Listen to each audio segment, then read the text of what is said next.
Hi, this is Mac from Mac's List. Before we start the show, I want to let you know about my new book, Land Your Dream Job Anywhere.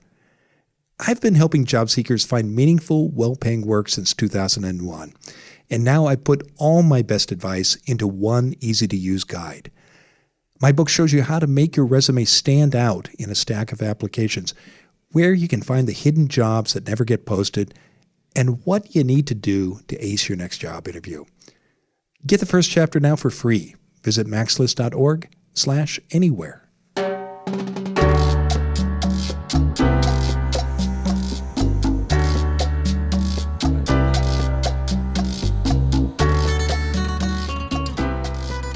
This is Find Your Dream Job, the podcast that helps you get hired, have the career you want, and make a difference in life.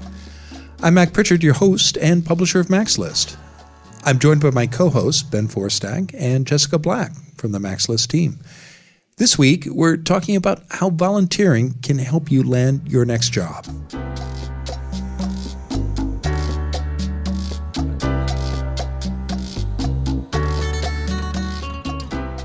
Volunteering your time to help others offers a lot of satisfactions.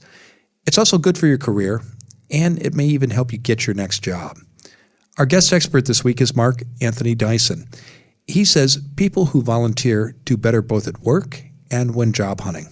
Mark and I talk later in the show. There's no shortage of places where you might volunteer. Ben Forstag has found a website that matches volunteers and organizations. He tells us more in a moment. Can being your authentic, assertive self help your prospects in a job interview? That's the listener question of the week. It comes from Marianne Rice in Portland, Oregon. Jessica Black shares her advice shortly.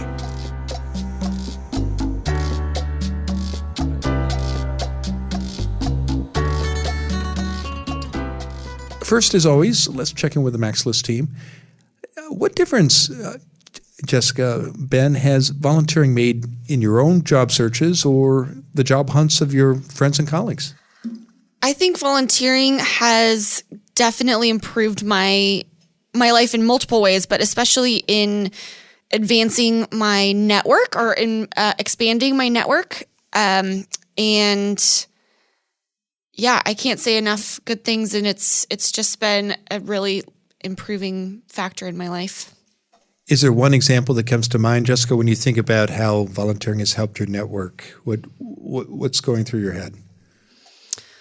Well, I guess after college, I took some time off and I lived abroad, and coming back to Portland after that, it was a really great way to reacclimate into Portland and get to know people around here that were my age and doing other things that I was interested in, because I felt very disconnected from that, having not been around for a little while. And that really helped just build those connections and find out about new organizations that I didn't know about beforehand, and get involved in other things that I may not have found otherwise. So it was a reintroduction to your hometown. Absolutely. Okay. How about you, Ben? How has volunteering helped you either when you've been looking for work or in your career or maybe just in general? Well, I have a confession to make, which is... Okay, full disclosure. I do not volunteer as much as I should or could do in my life. And it's not something I'm proud of. It's not something I've ever been really good at or done a whole lot of. Probably to my own detriment. And, I know when we were interviewing you, Jessica, one of the things that really stood out in your application was how active you were in the community, and you were a volunteer for 2 or 3 organizations that we knew in town, and that really separated you from the bunch of other applications that we got. So I could see how volunteering helped you out. I also know that for my wife, she is a lawyer by training, and she volunteers, or she has volunteered in the past to provide legal services to small nonprofits that need legal assistance. And for her, she enjoys doing it. It's often she's doing a favor for friends, but it has actually led to other opportunities for her. And at the very least, when there's gaps in her employment history, because she's been looking for work or out of work or over the last couple of years watching our children most of the time, that pro bono work that she does is something that fills in those blank spaces on the resume. And it's like a nice it's a nice supplemental experience to feature when she doesn't have formal job experience. Yeah, absolutely. And I know, Ben, that many of the jobs you've had in your career have a definite public spirit bent to them. I think particularly about your time in high school and college working as a camp counselor, and then that was a big part of your career in your 20s. So I don't want listeners to think that you're standing on the porch of your house yelling at kids, hey, get off my lawn. Well, he does that too. I appreciate you trying to rehabilitate my image here, Mac. I'm not sitting there like fingering through $100 bills and lighting cigars with them. I mean, serving others has been an important part of my life, and I, for a long time, worked in nonprofits and with children at a summer camp. Frankly, these days, between work and family and a lot of other things, I feel like I just don't have enough time to volunteer. But it's one of these things that I know I should and will redeem in the future. Yeah, and I think what the point you're making is one a lot of people will identify with, which is we're pressed for time, and we have to set priorities, and sometimes we just may not have the time we'd like to volunteer. Certainly in my career, I've done a lot of volunteering, serving on boards or committees and working on political campaigns on my own time. And I know we've talked about this before as a team on this show, but volunteering was invaluable in covering resume gaps for me when I was unemployed 3 times.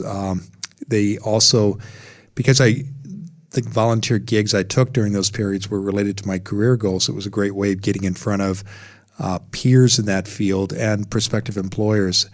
I do know from talking to people in the Max List community, sometimes folks get frustrated. They think, if I volunteer at an organization where I want to work, it will lead to a job offer. And I've never had that experience. I think it's very rare. But there's so many other benefits to volunteering. And we'll talk more with Mark about those later in the show. It is pretty rare, I think, to your point, that it leads directly to a job. But I do think, to both of your points, providing that sort of getting your face in front of other people that maybe you wouldn't meet, or that if you're just a name on a resume, that getting that sort of first in-person experience is really beneficial. That if there does happen to be a job that opens up in that organization and you really love the work that you're doing and you've proven that you are an asset to that organization, then that could be an easy transition. And so I think that's, and I think last week we had a listener question about how to showcase instead of speak your accomplishments. And I think that's a really good way of, having a hiring manager see you firsthand in the trenches, if you will, instead of just saying it and trying to get hired. Yeah, showing rather than telling is always a good approach, whether it's when job hunting or writing or just for life in general. So, good. Well, thank you, Jessica, and you as well, Ben. And let's turn back to you, Ben, because you're out there every week exploring the internet, looking for those tools, books, and websites our listeners can use in a job search or career. So what have you uncovered for our audience this week, Ben? So this week I want to talk about a website that helps people who are looking for volunteer opportunities and organizations that are looking for volunteers. The website is called Volunteer Match. It's available at volunteermatch.org, and it is essentially a matchmaking site. It's a dating site for you and organizations that could use your skills, passion, and energy. So is there swiping left and right here? There is no swiping left and right. There's no hot or not in this with the organizations. But it essentially works the same way, where you put in information about yourself and it connects you with organizations that could use your skills. So there's some big numbers around this website, which I think speaks to its legitimacy and its use. So Volunteer Match has 82,202 volunteer opportunities with listings from over 111,000 participating organizations. And to date, 11,882,247 volunteers have been matched with organizations. So that's a lot of people who've used this site. And so you should be one of them if you're not. The listings here come from 100 different cities across the country, as well as virtual volunteer opportunities that you can do remotely at home or anywhere else, which is a key one, I think. I think a lot of people think like volunteer means you have to go down to a soup kitchen or you have to do something else. There's plenty of things that you can do from your home, probably using a computer, that would help a lot of organizations. Admin opportunities. Yeah. You can sort volunteer opportunities by keywords or by one of 29 different causes. But the coolest thing, I think, is that you can select the skills that you currently have, and it will match you with organizations that need those specific skills. We've talked in the past about when you do volunteer work, it's important if you're using volunteer opportunity as a job search tool, that you want to exercise your professional skills in that volunteer opportunity. And I know the example we've talked about before is, if you want to get a job in marketing, volunteering to go down to the dog shelter and walk the dogs, while a very good and honorable thing to do, is probably not the best tool for finding a job in the marketing space. Instead, you might want to help that dog shelter develop a social media strategy or do something else in the marketing space. So the nice thing with Volunteer Match is that you can take those skills that you have or that you want to work on. You can say, this is what I'm able to provide you. And those organizations will come and say, yes, we need your help. So again, this is Volunteer Match. It's at volunteermatch.org. And as always, we will have the URL in the show notes.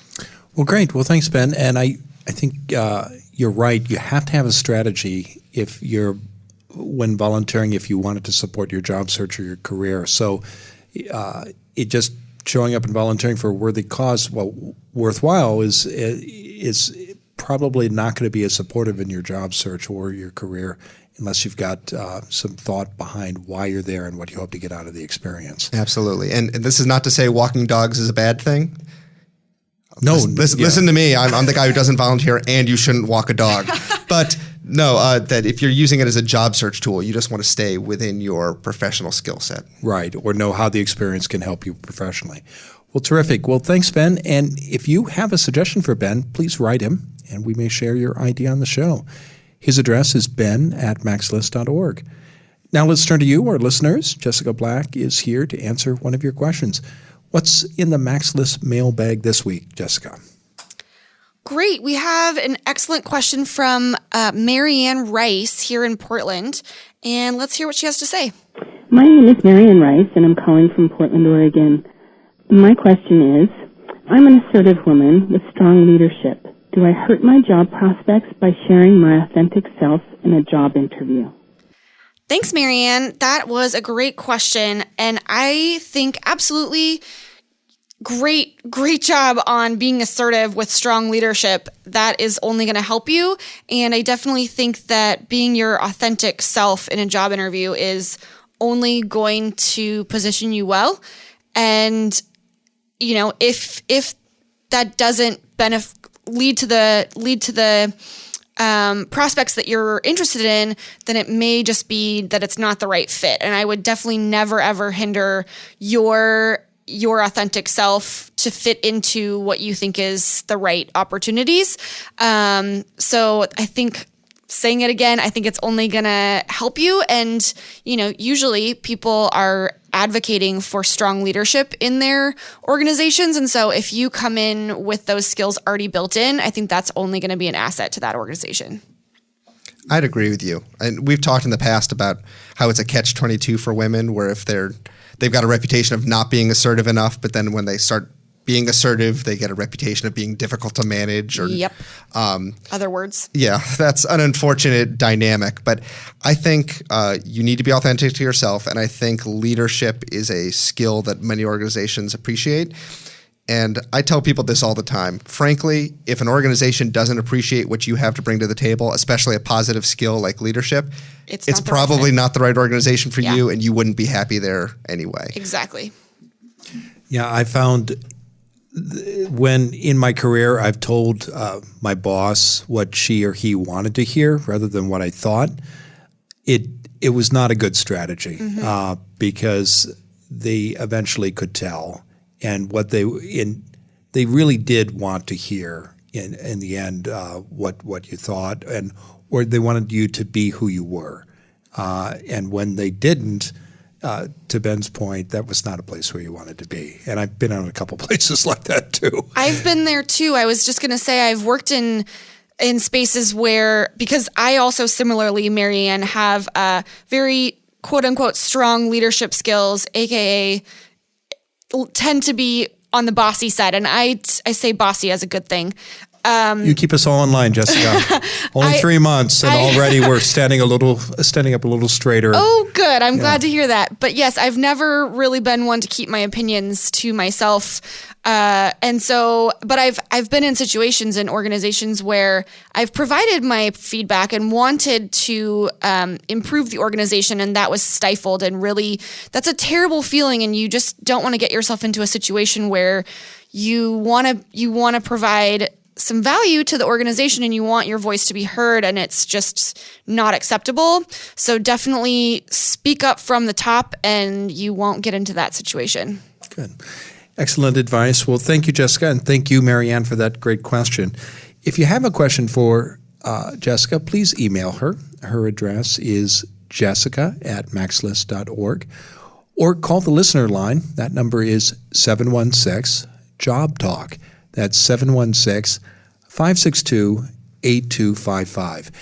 If we use your question on the show, we'll send you a copy of Land Your Dream Job Anywhere. We're getting Marianne's copy in the mail this week, and we'd love to send you one as well. So give us a call, and we look forward to hearing from you. We'll be back in just a moment, and when we return, I'll talk with this week's guest, Mark Anthony Dyson, about how volunteering can help you get a job. Most people struggle with job hunting. The reason is simple. Most of us learn the nuts and bolts of looking for work by trial and error. That's why I produce this podcast, to help you master the skills you need to find a great job. It's also why I wrote my new book, Land Your Dream Job Anywhere. For 15 years at MaxList, I've helped people in Portland, Oregon find meaningful, well-paying, and rewarding jobs that they love. Now I put all of my job hunting secrets in one book that can help you no matter where you live. You'll learn how to get clear about your career goals, find hidden jobs that never get posted, and ace your next job interview. For more information and to download the first chapter for free, visit maxlist.org/anywhere. Now let's turn to this week's guest expert, Mark Anthony Dyson. Mark is a career consultant who helps unemployed, underemployed, and underappreciated job seekers. Mark's advice has appeared in U.S. News and World Report, Monster, Fox Business, and Time Magazine. He's also the founder of the award-winning career blog and podcast, The Voice of Job Seekers. Mark joins us today from Chicago, Illinois. Mark, thanks for coming on the show. Thanks for having me, Mac. It's great to be here. Yeah, it's an honor to have you. Our topic this week, as you know, is how volunteering can help your career and even help you get a job. Let's start by talking about the benefits of volunteering for people who work full-time, and we'll talk later in the interview about people who are looking for work. But I can imagine some of our listeners thinking, gosh, it's difficult to volunteer while working and holding a day job. What do you say to folks like that? How can volunteering help their career? Well, volunteering, first of all, is usually 100% controllable by you, depending on your cause. Now, of course, if you're interested in going to the Peace Corps and working, I'm sure there's a few possibilities there, but a lot of people do that. It's sort of as a very invested commitment, as well as some of the other organizations. But there are many organizations that would love to just have you 10 hours a week. And if you could do that and do it in a very cheerful and giving way and have some kind of say as what you could do and use some of the skills that you've obtained, it's a win-win for both sides. What kind of benefits do you see in the people you work with, Mark, who volunteer, whether it's 10 hours or 1 hour a week, when they get to use those skills, for example? Well, I think one overall benefit is that people are able to build and control their brand to a great degree. And one of the things we'll talk about is you gain skills, you can put them to the test through volunteering. And you can create some opportunities that way. And sometimes it can go quite a long way. But all in all, volunteering is also just so personally gratifying, knowing that you're helping and making a small difference in a way that that can make not only just a difference to your career, but also help other people. Again, it's one of those double wins. It's kind of hard to, once you do it and you begin to see some of the fruit from it, it could be a fantastic opportunity for your career overall. I've certainly, in my own career and in the people that we work with at Maxlist, seen the satisfaction, personal satisfaction that people get from volunteering. You mentioned brands and personal brands, Mark. Tell us more about how volunteering can either improve your brand or help you take it in new ways.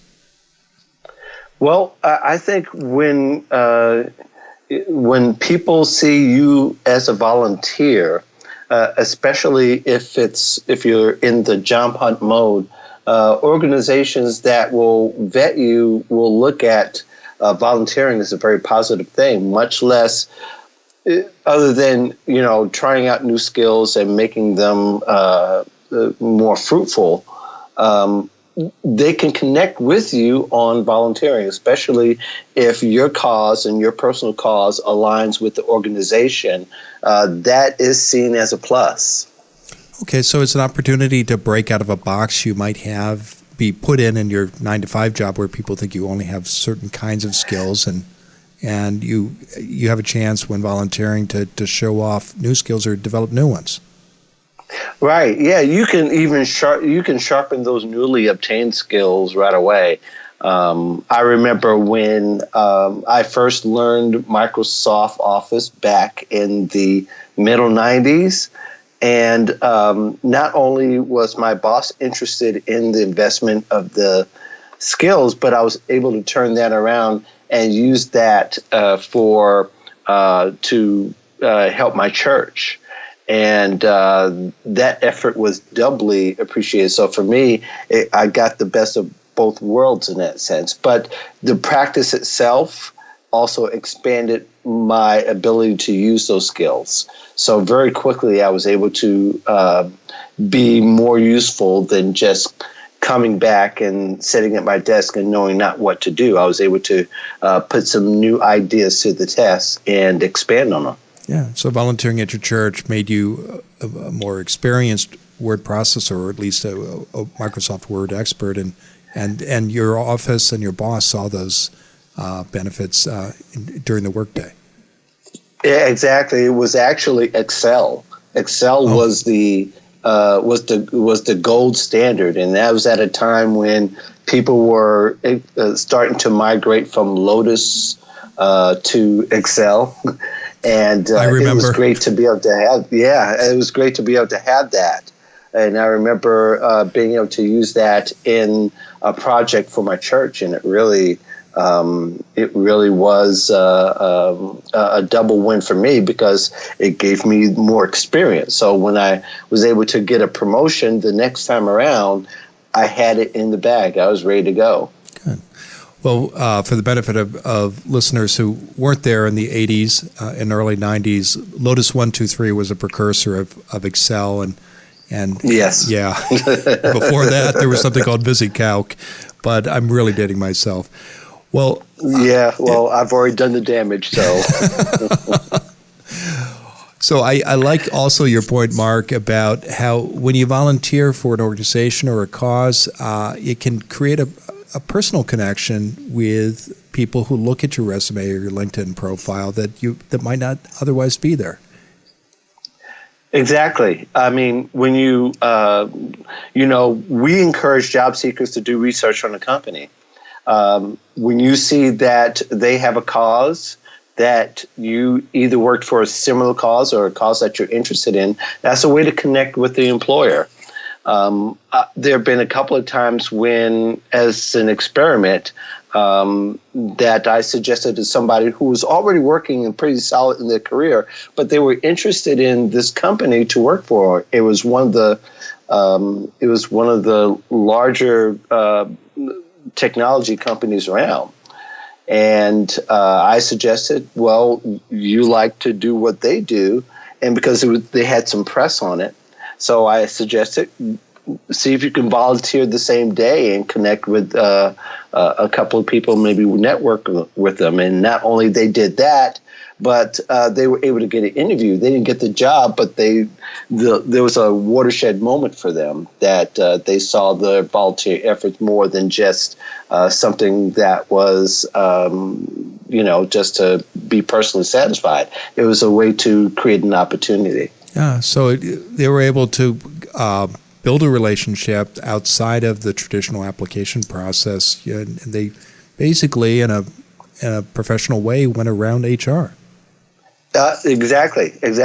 And really, isn't it the job search? The best way to go about the job search is to exert a little disruption.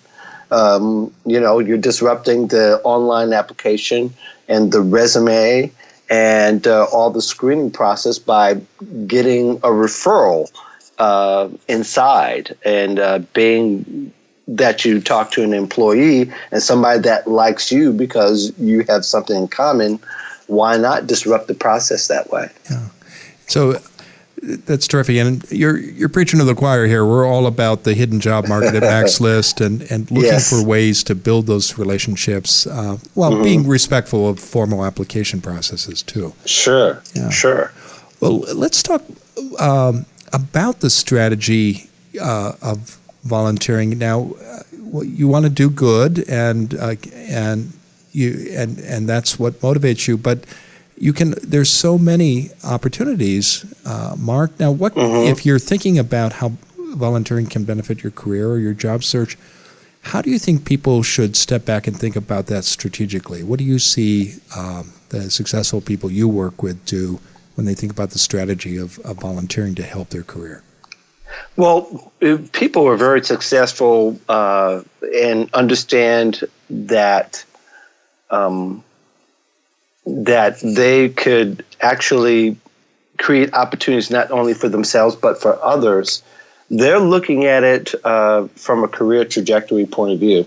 I don't exclusively work with executives or people who are in high-level management, but when I do, the one thing that seems to always stand out is that they always volunteer. It was always about giving back. But when they were out of jobs, like during the recession, or a few years ago when the job market was very troubled, they leaned back on volunteering and used their volunteering to extend their career possibilities. So one person I remember learned a couple of new skills through their volunteer organization that they volunteered with. And volunteer organizations were able to have the patience and time because they're grateful to have the help. But somebody that's a little savvy, whether they're tech savvy or that they're very useful with their hands, create those opportunities and find ways to find an end to even create a new career.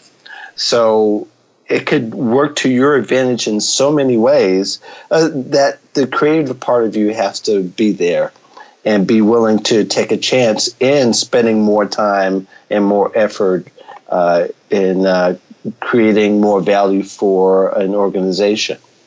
Now let's talk about job seekers, because we've been talking about people who are employed and volunteering while pursuing a career. But if you're between jobs, Mark, is there a different strategy for volunteering? I think you've touched on this when you were talking about people you worked with who were out of work during the recession. Tell us more about what people who are out of work should do when they consider volunteering. Well, I think if you're out of a job and you're not exactly sure what to do, hopefully you are being active in learning some kind of new skill that you're looking forward to figuring out how to create more value for a pending or employer that you hope to, to find a job with. You can go, and one thing that people do, and I think that's kind of waning a little bit lately, is that you go and volunteer with the organization that you're interested in working with. There's many ways you could do that. One is you can try to network your way in. Another way is to contact the volunteer arm of the organization and to see how you can be a part and how you could be support and add value that way. Now, you've got to be somewhat careful in it. You can't sound desperate. It can't sound like you have an end game in mind, but if you are offering to authentically help, organizations will be glad to either refer you to another organization or be glad to make you a part of it. And there are organizations that will be glad to make you a part of their efforts, even if it's once a month or once every other week. And I know like big organizations like the Big Fours would have Fridays as their day to volunteer. And even if it's just to do something simple, to hand out flyers, that's a networking opportunity. As you know, networking, as we talked about, is the way to get into any organization. So people just need to be creative and look for those opportunities. They can check the press for where the organizations are at and to show up and to possibly find a way to meet people that are there. So, again, the creativity is just really important. Should people who are between jobs, if they volunteer at an organization where they'd like to work, should they expect that volunteer gig to lead to a job offer? It's not always. It depends on the organization and their needs. I mean, that's the other creative part. If you know what the organization needs and you can glean that from the job description, from the people you talk to their volunteer efforts, and you can look at different LinkedIn profiles or Facebook pages to kind of get an idea of what the organization is actually talking about. And if you can fit those needs, you might have more of a possibility. If it's random, probably not as much, but it does take being strategic, and a lot of forethought needs to go ahead of it to expect something out of it. If anything, you can at least make a dent and make more contact. That could be helpful for you, especially if you can possibly get relationships out of it. That's always helpful. Well, great. Well, terrific advice, Mark. Now tell us what's coming up next for you. The blog and the podcast are one of my main vehicles to making it all happen. Love writing for the blog. The blog is going on 5 years. Actually 6 years. I'm sorry. We're 5.5 years old. Congratulations. That's wonderful. Thanks. July of 2011 is when I officially started. And the podcast is going on 4 years this year. So I churned out 150 episodes, actually more than this particular point. And the feedback has been great. And it's really been a great tool for a lot of people as they found it and found it useful for them.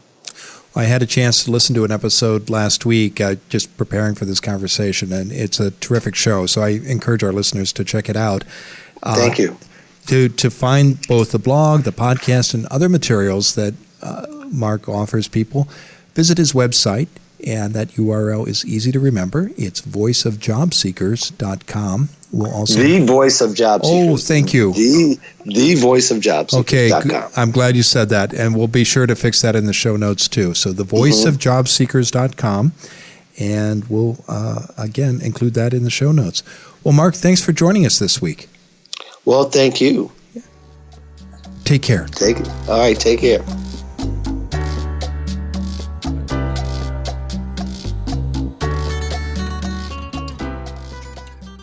All right. Well, we're back in the Max List studio with Jessica and Ben. I enjoyed that conversation with Mark. What are some of your thoughts as you two think about what Mark and I discussed? I really like the point about using volunteering as a form of networking. And I know in the course that we teach around finding jobs, we often say volunteering is networking in the field. And it's kind of like the best of both worlds where you're meeting people and you're showing people what you can do. And whether that's something specific to your career and your skill set, or that's just showing off your passion or your work ethic, it's a great opportunity to put yourself front and center in front of other people's eyes.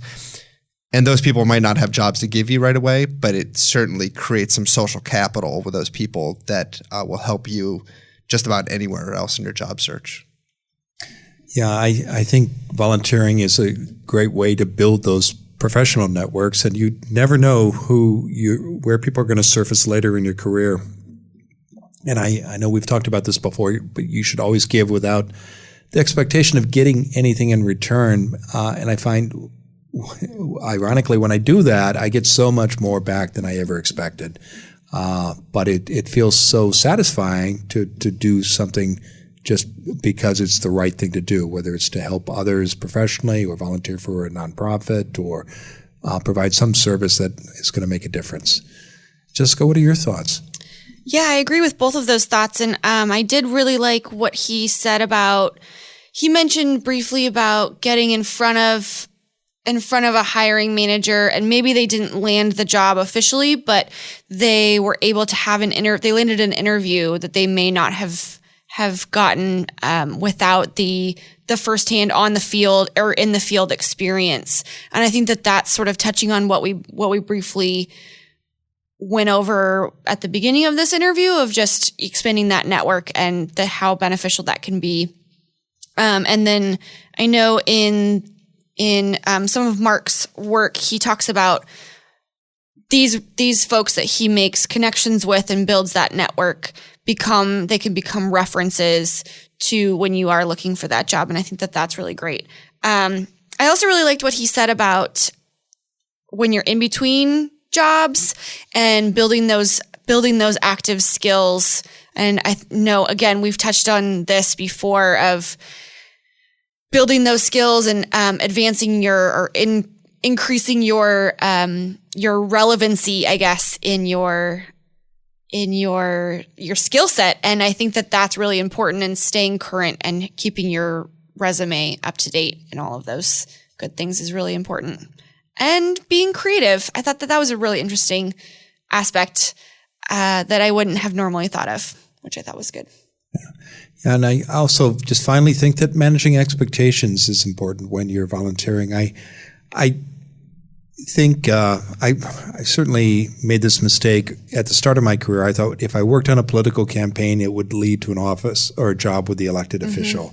And that's not how it works. It's volunteering if you're doing it, if you're looking for the benefits to your career or in your job search. It's a way, again, of making the connections or the networking that Ben talked about, building the skills that you just mentioned, Jessica, and also a chance to be creative and try new roles and put on new hats. Yeah. Well, great. Well, thank you both. And thank you, Mark, for joining us this week. And thank you, our listeners, for downloading today's episode of Find Your Dream Job. If you like what you hear, please sign up for our free weekly newsletter. In every issue, we give you the key points of that week's show. We also include links to all the resources mentioned, and you get a transcript of the full episode. If you subscribe to the newsletter now, we'll send you our job seeker checklist. In one easy-to-use file, we show you all the steps you need to take to find a great job. Get your free newsletter and checklist today. Go to maxlist.org/podcast. And join us next Wednesday when our special guest will be Liz Ryan. She'll tell us how to break the rules to get the job you deserve. Until next time, thanks for letting us help you find your dream job.